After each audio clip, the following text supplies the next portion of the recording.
Hello, everyone, and welcome. My name is Jordan, and we are here for the team selection for Game Week 3. So before we get into this video, guys, make sure you give this video a like, subscribe for more, and leave a comment down below if you wish. And obviously, basically, we're going to divide this into 3 segments. So first segment, we'll obviously talk about Game Week 2, just a little point review of how well the team went. And then obviously moving on to the second bit, I'll just show you what my team currently looks like, and then for the final segment, I'll show you what my transfer plans are, and obviously captain selection for the last segment. So, yeah, obviously moving onwards is a good week. Obviously, to summarize, Game Week 2, 69 points, as you can see, overall rank of 1.3 million, and yeah, it's looking on the good side to the start of the season. So yeah, just a brief point summary. Just go through it quickly. So Sanchez in goal. Obviously 3 points of him. No clean sheet against West Ham. Heavy score. Obviously 5-1 to Chelsea. Unfortunate for obviously no clean sheet there for Sanchez either. I think Paqueta managed to score the only goal for West Ham, but it does look like at the moment West Ham are in a bit of trouble, and it does look like the fixture that we may possibly target in terms of teams for this season, because it does look like I think that's now 8 goals conceded by West Ham. Correct me if I'm wrong. By 2 teams already. So yeah, West Ham could possibly be the game. Obviously the team to obviously target fixture wise. Moving on to defence, we've got Gabriel, who kept a clean sheet this week against Leeds. Quite confident clean sheet. Obviously 5-0 to Arsenal in the end. Heavy score. Once again at home at the Emirates. Yeah, no bonus points for Gabriel, just the 6 points and clean sheet on top. Van Dijk, on the other hand, again, only 3 points, still without a clean sheet, Liverpool yet. And what a dramatic game that was against Newcastle. Obviously, it was a 10-men Newcastle through majority of that game as well, from obviously Gordon, I believe, getting a red card. And then, yeah, the shocking last-minute goal by the 16-year-old making his debut for Liverpool, scoring the winner. And, yeah, thankfully for Liverpool, bringing the key man on the pitch, managed to get them through to the 3 points they just about deserve. So, yeah, but no clean sheet, obviously, for Van Dijk. He did get some defensive contributions, which were 2 points. I guess we'll take that. And finally, Munoz at the back gets 5 points. So he gets obviously an attacking return this week against Nottingham Forest. Obviously 5 points total without a clean sheet, which is still a win despite that. So this is why obviously we have Munoz in the team, because if he doesn't get a clean sheet, there's always that chance of a goal involvement, in which he did get. Moving on to the midfield, so we've got Kudos and Rodgers, who both blanked this week. I think these two have blanked. Well, actually, Kudos didn't blank the first game. He got a 10-pointer, but Rodgers, on the other hand, another blank for him, 2 points. Not really convinced with Aston Villa assets yet. I'm still willing to give them another chance because they do play Crystal Palace next, and Crystal Palace just literally played tonight. So maybe that could be a benefit for Aston Villa in terms of that, because Crystal Palace are in the Conference League. We'll have to see. But yeah, I'll give Rodgers another chance. But yeah, poor result from obviously Aston Villa losing to Brentford 1-0. Kudos, the other hand, this was a shocker, I think, of the week. Spurs winning 2-0 against Man City. Never saw that coming. Obviously, no goal involvement, no from Kudos this week. Just a clean sheet point, which gave him 3. Moving on to captain Salah, only the assist, which it looked like it was going to be a blank until obviously Salah assisted the youngster who did score the winning goal for Liverpool. So we do take something out of that week, despite Liverpool scoring 3. Salah did manage to get 1 assist from it. And finally, Ndiaye gets 8 points for his goal and clean sheet point on top of that as well. So yeah, 2-0 to Everton, comfortable against Brighton. Looked in very good form.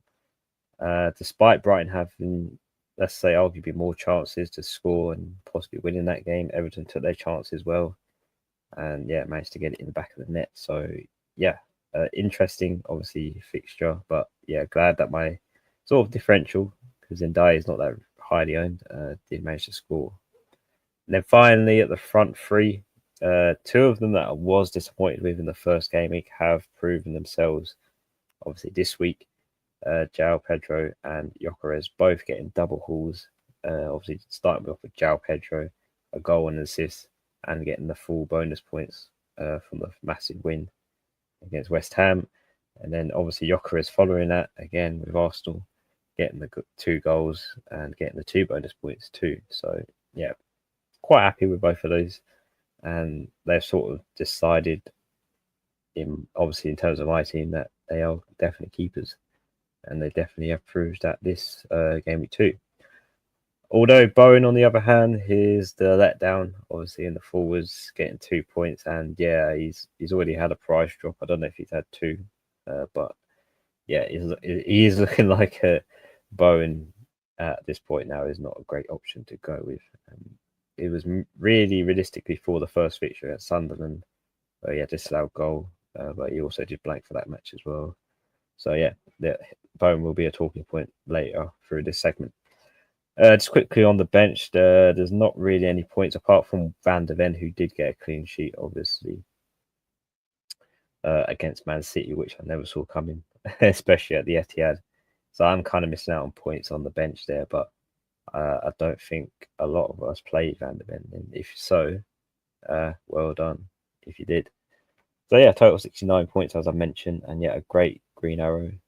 So far, so good. 1.3 million. Let's keep it going, and hopefully, yeah, we can obviously build on that. So obviously, moving on to the more interesting part, Game Week 3. So this is the team you currently see on the screen now. It is my current team for Game Week 3 going forward. So in goal, I have Sanchez, who has Fulham at home. Back three selection is now Gabriel, Van de Ven, and Munoz, having Liverpool, Bournemouth, and Aston Villa. The midfield 4 is unchanged with Kudos, Rogers, Salah, and Ndiaye. And the front 3 again unchanged with João Pedro, Gyökeres, and Bowen. Bench currently Darlow. Van Dijk is on the bench. You may be surprised, maybe not, but he has got Arsenal at home, which is a tough fixture, and clean sheets haven't been forthcoming for Liverpool so far. Wan-Bissaka has Nottingham Forest away, and Donovan, non-playing player, Sunderland away. So, plan obviously wise. Well, let's start off with the captain. It's currently on sale at the moment, who has Arsenal at home. There's a divided opinion that obviously it could be a good fixture for Salah, because he does turn up in big occasion in games like this, and being at Anfield, you would expect a massive appraisal for Salah captain, even though he just got the assist from the last fixture where Liverpool won 3-2. I think it's going to be debatable who's going to be the better captain this week. But yeah, it's currently on Salah at the moment. The vices for me is on João Pedro. So yeah, moving on to obviously the transfer plan. So I currently have 2 free transfers. I've got 1 million in the bank spare, and I think it's an easy decision on who I pick to obviously transfer out. I'm going to use one transfer, and that is going to be on Bowen. So yeah, I'm going to take out Bowen for my team. It hasn't worked out. He's had 2 price drops as well. So I'm losing a lot of value on him the longer I keep him. So yeah, he's definitely coming out of my team. And obviously the player I want to replace for him, if I can find the button, there it is. I'm going for Chris Wood. Now this is solely because I am picking the fixture that Chris Wood has, and that is West Ham at home. Which obviously, as you've seen, West Ham have conceded a lot of goals to opponents they've faced. So Sunderland, they conceded 3 against them, and then now Chelsea conceded 5 against obviously West Ham. So it's massive, I think, at the current moment for a player like Chris Wood at home. And then even bringing him in, I might even be tempted to captain Chris Wood over Salah this week. I think the fixture is just too good to sort of ignore. I think Chris Wood against West Ham at home, he seems to be playing like he has since last season. Nothing's faltered with Nottingham Forest that I've seen. That might change when they get involved in obviously more fixtures, not once a week. But I'm like the looks of Nottingham Forest, and I'm willing to give a punt on obviously Chris Wood against West Ham at home, and put the captaincy over him. It does leave me one free transfer, which I am going to roll over into next week. I don't necessarily need to make any other transfers as far as I can see, so I'm just going to make the one, and it's going to be a forward, obviously change. It does leave me 1.1 million in the bank as well, so I've still got that added spare change if it need be. But that is looking like what my transfer plans are for my team in terms of selection. So that is what I'm currently rolling with. I don't think I'm going to change my decision on that, and it looks like I'm going to captain Chris Wood as well as bring him in place for obviously Bowen, who hasn't had a great start, and in general West Ham haven't kicked off the season. So that is the plans, guys. So let me just go back to obviously my current team on the screen so you can see. So that is the current team at the moment. I'm looking to take out Bowen and then transfer in Woods, and then possibly captain Woods over Salah this week, because Salah does have Arsenal at home. I'm not too sure. There will be goals obviously for Liverpool. Probably Salah does score, but I feel like Chris Wood will maybe outscore him this week. It's a possibility. I mean, João Pedro and Gyökeres did it in Gameweek 2, outscored Salah.